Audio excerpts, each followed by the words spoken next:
warahmatullahi wabarakatuh.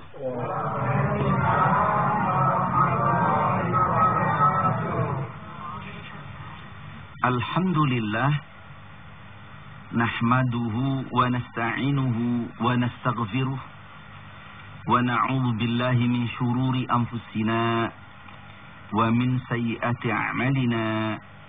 May yahdihillahu fala mudhillalah wa may yudlil fala hadiyalah. Asyhadu an la ilaha illallah wahdahu la syarikalah wa asyhadu anna Muhammadan abduhu wa rasuluhu la nabiyya ba'dah.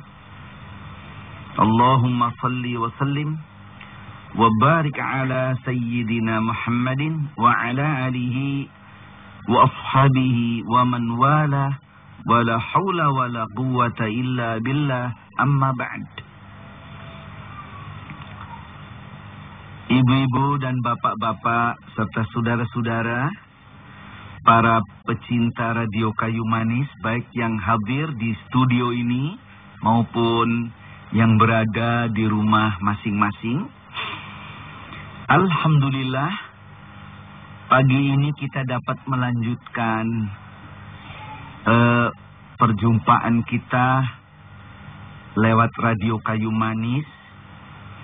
Dan mulai pagi ini kita akan membicarakan surah Al-Fatihah berturut-turut sampai nanti selesai. Untuk pagi ini saya akan menerangkan lafaz basmalah yang bunyinya Bismillahirrahmanirrahim. Di Indonesia, lafaz basmalah yang berbunyi Bismillahirrahmanirrahim ini lazimnya diterjemah dengan makna dengan nama Allah, Maha Pengasih lagi Maha Penyayang. Itulah terjemahan yang lazim di Indonesia. Kita tahu bahwa lafaz basmalah ini berupa satu kalimat bahasa Indonesia ya, atau dalam bahasa Arabnya suatu jumlah. Kita lihat tarkib atau susunan dari kalimat ini, yaitu tarkibul jumlah, susunan kalimat daripada lafaz basmalah ini. Lafaz ini diawali dengan Bismillah, Bismi. Itu di dalam kaidah bahasa Arab, ini namanya jar dan majrur. Binya harfu jar, isminya jadi majrur biba. Saya ulang, menurut kaidah bahasa Arab, jar wa majrur itu harus ada muta'alik. Muta'alik itu tempat untuk bergantung, tempat untuk bersandar. Yaitu sebelum lafaz bismi itu mesti harus ada kalimat. Kalau istilahnya di dalam bahasa Arabnya ada jumlah sebagai muta'alik, tempat bergantung atau tempat bersandar. Jumlah sebelumnya ini baik jumlah ismiyah atau jumlah fi'liyah. Jumlah ismiyah yaitu jumlah atau kalimat yang diawali dengan isim yaitu kata benda. Sedang jumlah ismiyah yaitu jumlah atau kalimat yang diawali dengan fi'il, dengan kata kerja. Padahal di sini tidak ada. Lafaz ini langsung berbunyi Bismillah, Bismi. Sebelumnya tidak ada apa-apa.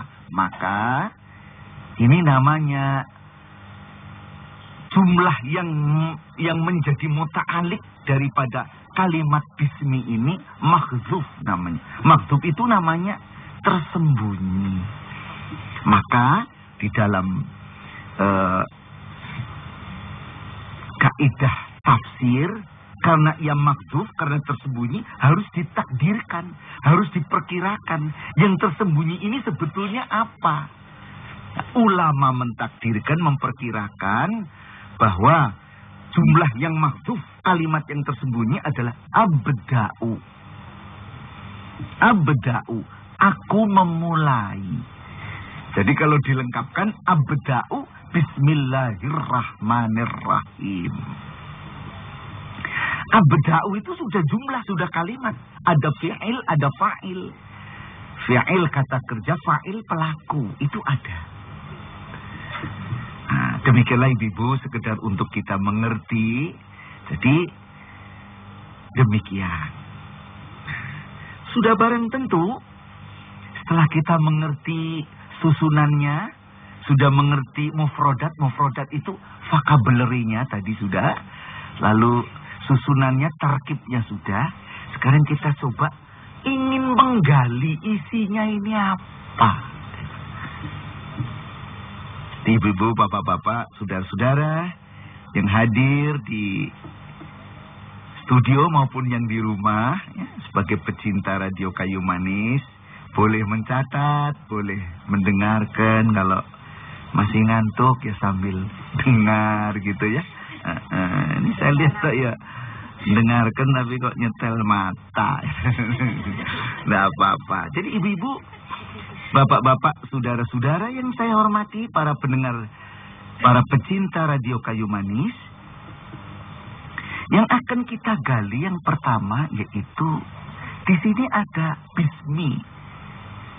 Itu dari kata bi dan ismun digandeng jadi bismi. Sekarang yang ingin diterangkan ismun sekarang. Ismun itu apa?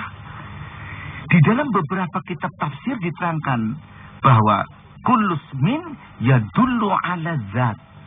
Tiap-tiap isim, tiap-tiap kata benda, nouns, itu menunjukkan satu zat. Lah isim di sini menunjukkan zat apa? Bismillah, menunjukkan zat Allah. Oh, jadi Allah punya zat? Ya. Karena Allah itu wujud, karena Allah itu ada, jadi ada zatnya. Loh, kita ini makhluk juga punya zat, betul. Apa sama zatnya? Tidak. Zat Allah itu esa, kalau zat kita tidak esa. Esaknya zat Allah itu seperti apa? Atau keterangannya kayak apa? Jadi jangan disamakan kayak kita nanti. Apa Allah punya tangan? Nah, tidak ada. Allah punya tangan, ya. Nek tangannya gudigen piye. Jadi ini ada itu gitu. Jadi kita lanjutkan ya ta. Allah itu tidak punya tangan, tidak punya apa-apa, tidak. Ini zat di sini adalah esa. Kriterianya, ukurannya zat Allah itu esa. Satu, ghairu jamadi. Maknanya tidak berbenda. Yang kedua, ghairu unsur, tidak berunsur, tidak beranasir, tidak berbagian, tidak bermolekul, tidak beratom, tidak berproton, tidak berelektron, tidak berneutron, tidak berion. Bangsa on ini tidak ada. Mengapa? Karena tidak berbenda. Karena tidak berbenda, maka tidak berbagian. Itulah yang namanya keesaan zat Allah.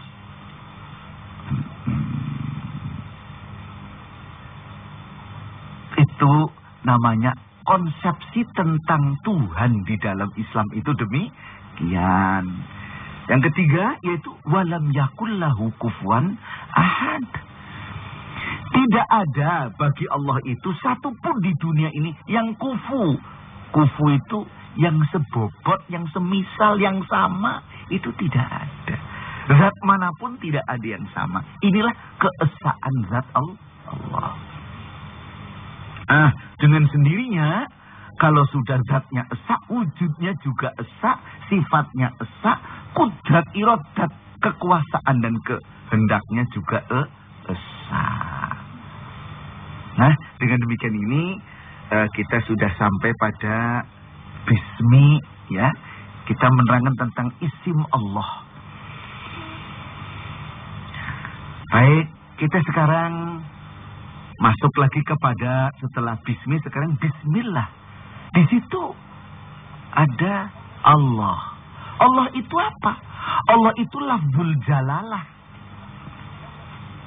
yang menunjukkan nama daripada al-ma'bud kita. Jadi al-ma'bud itu artinya zat yang diibadati. Alam semesta ini dijadikan oleh suatu zat yang pencipta itu Khalik. Khalik inilah al-ma'bud. Al-ma'bud artinya yang diibadati. Lah al-ma'bud ini punya nama, gitu ya. Namanya adalah Allah. Allah itu nama dari al-ma'bud kita. Nama apa itu namanya? Disebut Ismul A'zam. Allah itu Ismul A'zam. Maknanya nama kebesaran dari Allah. Kalau nanti di samping Ismul A'zam Allah ada Ar-Rahman Ar-Rahim. Ini merupakan Asma'ul Husna. Ibu-ibu, bapak-bapak pernah dengar ya Asma'ul Husna? Ini Asma'ul Husna artinya nama-nama Allah yang mengandung sifat-sifatnya yang baik. Itu. Ini Asma'ul Husna. Jadi al-ma'bud kita itu ada dua nama. Yang pertama Allah, yaitu sebagai Ismul A'zam, nama kebesaran. Dan yang kedua Asma'ul Husna, yang jumlahnya banyak. Di antara di sini nanti disebut sudah Ar-Rahman, Ar-Rahim. Itu apa lagi, Bu? Hah? Ayo. Hah? Apa? Lagi? Al-Mu'min, As-Salam, Al-Qahar, Al-Latif, gitu ya. Nah, itu banyak sekali. Nah, itulah. Mari sekarang coba kita ingin menerangkan Ismul A'zam, nama kebesarannya, yaitu Allah. Allah itu nama kebesaran. Ciri-ciri bahwa yang menunjukkan nama kebesarannya itu mana? 3. Dengan sebutan Allah, yaitu Ismul A'zam, maka 3 cirinya. 1, dia Khaliqul Alamin. Dia pencipta seluruh makhluk, seluruh alam ini. Creator. Alam semesta termasuk kita manusia, makhluk, creature. Khaliqul Alamin, dia Khaliq. Yang kedua, dialah Rabbul Alamin. Ini menunjukkan kebesarannya ini. Rabb artinya yang menentukan, yang mengatur, yang menguasai, itu Rabb. Yang mengelola alam semesta ini termasuk manusia. Diatur hidupnya. Nah, ini Rabb. Dan yang ketiga, Maliku Yaumiddin. Ini raja, penguasa pada hari pembalasan. Inilah. Maka kalau kita mendengar kata atau lafaz yang berbunyi Allah, langsung orang yang beriman kaitannya dengan 3 ini. Khaliqul Alamin, Rabbul Alamin, Maliku Yaumiddin ini. Jadi ini ibu-ibu kadang-kadang, bapak-bapak ini kadang-kadang kan dengar kan kalimat Allah atau melihat itu tulisan lafzul jalalah, merupakan Ismul A'zam, nama kebesaran dari al-ma'bud kita. Nah, maka sebagai orang yang beriman, tentunya ibu-ibu, bapak-bapak, saudara-saudara, demikian. Kalau mendengar kata Allah disebut, itu merasa ada kaitannya. Karena apa? Dia Khalik, kita makhluk. Dia yang menciptakan, kita yang diciptakan. Mesti ada hubungannya. Dia yang mengatur, kita yang diatur. Selalu ada hubungannya. Apa hubungannya? Nah, di dunia saja tidak. Begitu kita mati, dia yang menentukan. Dikubur mau disiksa apa tidak. Nanti di akhirat, ayo. Di akhirat itu ada 2 RT. RT Jannah dan RT Jahanam gitu ya. Nah, itu kita itu di sini sedang memproses KTP kita ini ya. Itu ya, mau kemana kita ini itu. Nah, itulah yang menentukan, yang mengatur itu Maliki Yaumiddin, Allah. Nah, kapan kita mau pisah terlepas dari Allah? Tidak pernah. Maka itulah dengan kita sebagai orang beriman kok lalu mendengar atau melihat tulisan Allah begitu, mesti selalu ada kaitannya. Kalau ada orang kok mendengar Allah, nama Allah disebut atau melihat tulisan yang bunyinya Allah gitu kok tidak ada hubungannya, ini ya tanda keimanannya ya kurang gitu. Ya pas-pasan gitu lah ya. Pas-pasan gitu ya. Nah, inilah. Nah, bisa aja daripada tidak ada katanya ini. Itulah daripada pas-pasan ya. Barang kalau pas-pasan itu mertanggung loh itu ya. Iya loh. Ibu-ibu apa mau punya suami pas-pasan? Ayo, enggak mau loh. Bapak-bapak juga gitu ya Pak Susilo ya. Apa mau punya istri pas-pasan? Nah, nanti ditanya gimana Mas? Pas. Baiklah, kita lanjutkan ibu-ibu, bapak-bapak dan saudara-saudara, para pecinta Radio Kayu Manis, baik yang di studio maupun yang berada di rumah. Jadi itulah maka Allah berfirman di dalam surah yang ke-8, Suratul Anfal ayat kedua, tanda orang beriman. Allah berfirman, innamal mu'minuna allazina idza dzukirallahu wajilat qulubuhum. Maknanya bahwa sesungguhnya tidak ada lain. Al-mu'minuna, mereka orang-orang yang beriman itu, ada orang-orang yang apabila disebut nama Allah, wajilat qulubuhum, hatinya bergetar. Ini maaf, kata-kata bergetar itu bukan terus hatinya deduk. Itu namanya jantungan gitu ya. Bukan begitu ya toh. Yang dimaksud bergetar itu ada komunikasi dengan Allah. Melihat tulisan Allah atau disebut nama Allah, hatinya langsung kontak lebih dekat, intim, akrab, taqarrub ilallah. Itu tanda orang beriman. Disebut nama Allah kok sama sekali merasa tidak ada hubungan, tidak kontak. Lah ini tanda. Ini tanda penyakit turunan. Pas-pasan. Oh ya pas-pasan. Ya. Syukur ngaku. Jadi inilah syukur ngaku. Ini pas-pasan. Iya. Lah maaf, ibu-ibu barangkali bapak-bapak ini dulu zaman masih pacaran gitu ya. Ini cerita ini, nostalgia ini ya. Ini si Ece ketawa ini.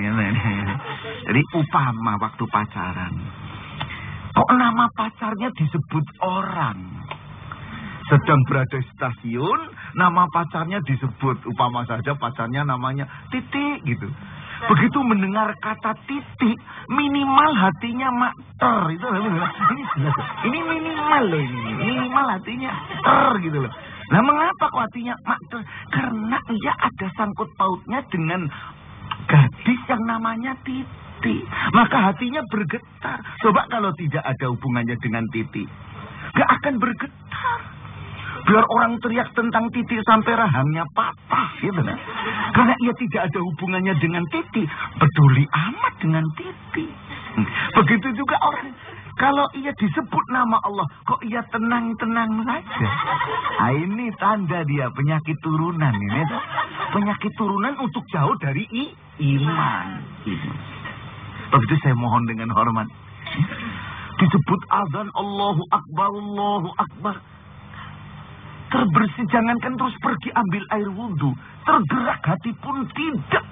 Orang ini gersang hatinya. Kasihan hidupnya ya. Iya, hidup sepisan. Nah, inilah ibu-ibu yang saya hormati ya. Ismul A'zam. Nah sekarang kita maju sedikit ya, yaitu tentang Ar-Rahman Ar-Rahim. Ar-Rahman Ar-Rahim ini merupakan Asmaul Husna. Dan Ar-Rahman Ar-Rahim merupakan Asmaul Husna yang prima. Yang prima. Oh, mengapa kok disebut prima? Ya, sebab begitu dibuka Al-Quran dalam tiap-tiap memulai sesuatu, Asmaul Husna yang dimaiyahkan, yang dijejerkan dengan Ismul A'zam, yaitu dengan Allah, adalah Ar-Rahman Ar-Rahim. Bukan yang lain, sebutannya Bismillahirrahmanirrahim, tidak Bismillahirlatiful Khabir, tidak. Jadi ini menunjukkan satu sifat yang prima dari Allah. Apa itu Ar-Rahman, apa itu Ar-Rahim?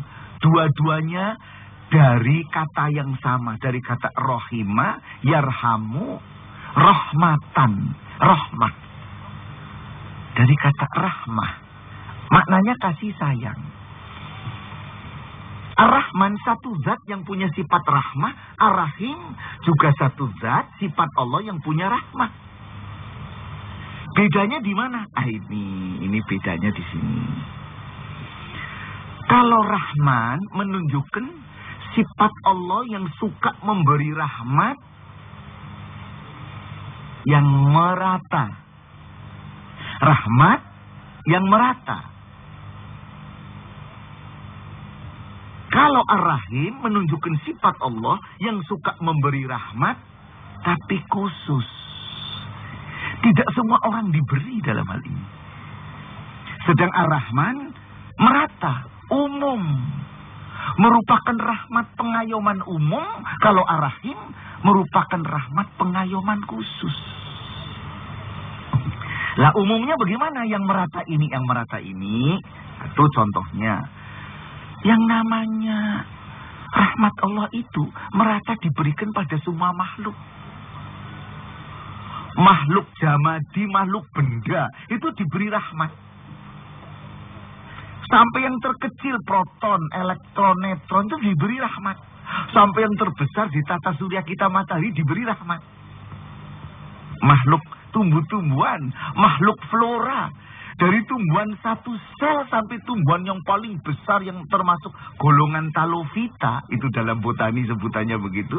Yang berbunga dan berbuah berbatang. Itu semua dapat rahmat dari Allah. Termasuk makhluk hayawani, makhluk hewan. Dari binatang satu sel protozoa sampai binatang yang lengkap namanya binatang vertebrata. Binatang yang bertulang belakang.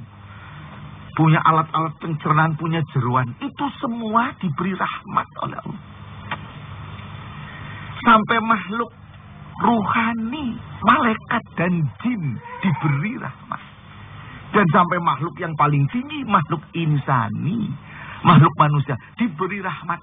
Siapa yang diberi rahmat dari manusia ini? Semua manusia. Yang kafir, yang murtad, yang munafik, yang ugal-ugalan, yang beriman, yang imannya pas-pasan, yang imannya kumat-kumatan, ini semua diberi. Sebab apa? Allah itu Ar-Rahman, pengayom umum. Bahwa itu jangan suka, loh padahal saya sholat terus loh jeng. Senin Kemis terus, baca Yasin terus, melarat terus. Nah, ini kadang-kadang ada yang begitu. Itu jejer saya itu malah ugal-ugalan loh. Rezekinya kok ada terus. Tiap minggu beli truk. Obama ini, Nek. Nah, ini maaf. Kalau kita sudah mengkaji Quran, mengaji wahyu Allah, bahwa rahmat Allah diberikan pada siapapun, kita tidak mudah putus asa semacam ini. Itulah. Jadi tidak ngiri. Ngiri berarti buka front dengan Allah.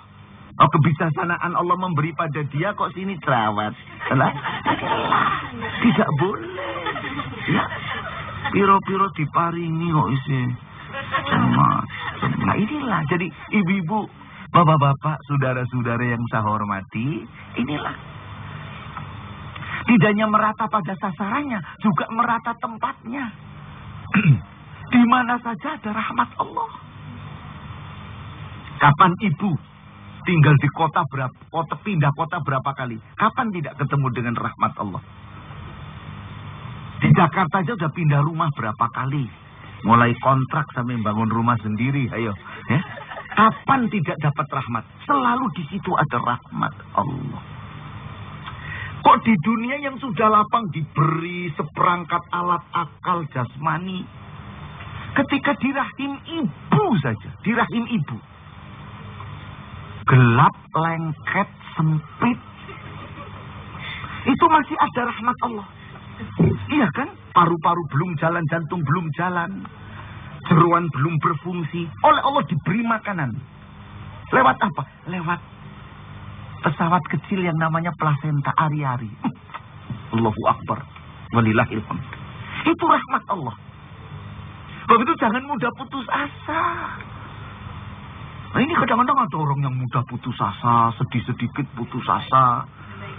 Lah itu pergi ditanya suaminya mau kemana bu, mau beli begon. Nah ini tidak benar begitu. Nah, suaminya kesenangan cepet deh beli begon. Nah ini.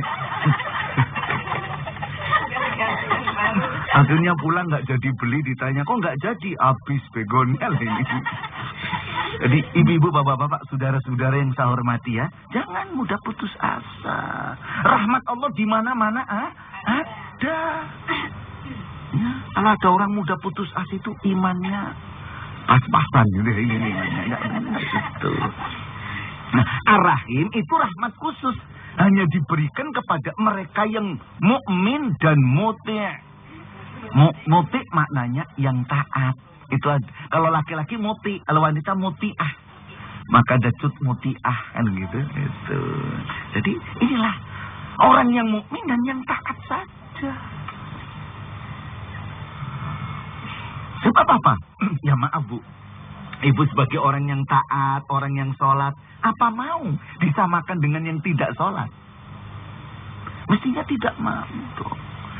Ibu puasa, apa mau disamakan dengan yang tidak puasa? Tidak mau. Ibu bayar zakat, apa mau disamakan dengan yang tidak bayar zakat? Ibu sendiri tidak mau, apalagi Allah yang memiliki kita. Lebih tidak mau hambanya yang baik kok dianggap sama dengan yang tidak baik. Coba ibu kalau ngunduh pelem ya panen bangga. Banyak itu, mesti milih kok, dipilih yang baik-baik. Pelem yang ada ulatnya apa mau ambil? Tidak. Oh, kita aja pandai milih mangga. Allah juga gitu milih hambanya dong. Hamba yang hatinya ada ulatnya nggak akan diambil kok. Ya toh? Nah, inilah maka ada rahmat khusus yang diberikan hanya kepada yang beriman dan taat. Nah, sekian dulu sebagai penutupnya.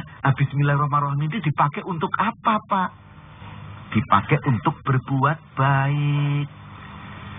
Rasulullah sallallahu alaihi wasallam bersabda, "Kullu amrin dzibalin lam yubda' bi bismillah fahuwa aqta." Maknanya, tiap-tiap satu perkara perbuatan yang mempunyai nilai kebaikan tidak dimulai dengan bismillah fahuwa aqta, maka amalan itu putus hubungannya dengan Allah. Jadi, tiap kita mau berbuat baik, hendaknya bismillahirrahmanirrahim. Jangan untuk berbuat jelek pakai bismillah. Mau memaki tetangga, belum pernah diajar orang bismillah. Itu tidak boleh. Ya. Nah, baiklah ibu-ibu, mari kita tutup pengajian ini, taklim ini dengan membaca bersama-sama. Ayo, alhamdulillahi rabbil alamin. Sekian, wabillahi taufiq wal hidayah. Assalamualaikum warahmatullahi wabarakatuh.